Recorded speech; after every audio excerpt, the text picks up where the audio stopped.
ঈদের ছুটিতে ঘরে ফেরা মানুষের এমন ভোগান্তি খুব সাধারণ। সঙ্গে যুক্ত হয় অতিরিক্ত ভাড়ার চাপ।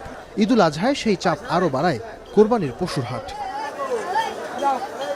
সোমবার সকালে অংশীজনদের নিয়ে বিদ্যুৎ ভবনে হয়ে গেল ঈদুল আজহার প্রস্তুতি সভা, যেখানে অংশ নেন সড়ক ও রেল উপদেষ্টা, স্থানীয় সরকার উপদেষ্টা সহ বাংলাদেশ পুলিশ, র্যাব, কোস্টগার্ড ও 2 সিটির কর্তারা।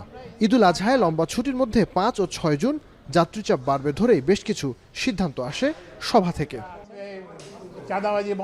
সড়ক মহাসড়কে এবারে পশুর হাট বসতে না দেবার কথা জানানো হয় সভায়।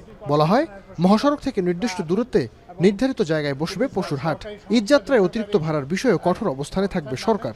এছাড়া কোরবানির পশু পরিবহনে চাঁদাবাজি বন্ধেও কাজ করা হবে। যাত্রীদের কোনো অতিরিক্ত ভাড়া না আদায় করা হয় সেজন্য এটা কঠোরভাবে মনিটরিং করা হবে। পশু পরিবহন সেটাও আমরা মনিটরিং করব এবং এখানে যে চাঁদাবাজি হয়ে থাকে বিভিন্ন সরকারি সংস্থা, বেসরকারি সংস্থার নামে, সেগুলো আমরা যাতে না হয় এবং এটা রোধ করার জন্য আমরা সর্বাত্মক চেষ্টা করব। সংবাদ সম্মেলনে জানানো হয়, ঢাকা থেকে উত্তরবঙ্গগামী যাত্রীচাপ সামলাতে যমুনা সেতু টোল প্লাজায় 2টি ইলেকট্রিক টোল সিস্টেম বসানো হবে। রেলের জন্য অতিরিক্ত 40টি কোচ বাড়ানো হবে, আর কোরবানির পশুর জন্য থাকছে 3টি ক্যাটেল কোচ। ঈদ যাত্রা সহজ করতে সবার সহযোগিতা চান স্থানীয় সরকার উপদেষ্টা। যেহেতু কোরবানির ঈদ, আপনারা জানেন যে কোরবানির হাট থাকবে এবং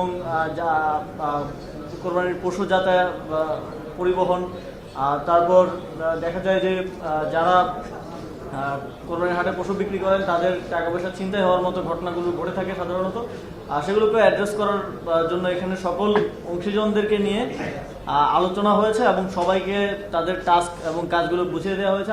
এছাড়াও ঈদের আগের ও পরের 3 দিন লরি, কাভার্ড ভ্যান চলাচল বন্ধ রাখবার সিদ্ধান্ত হয় সভায়।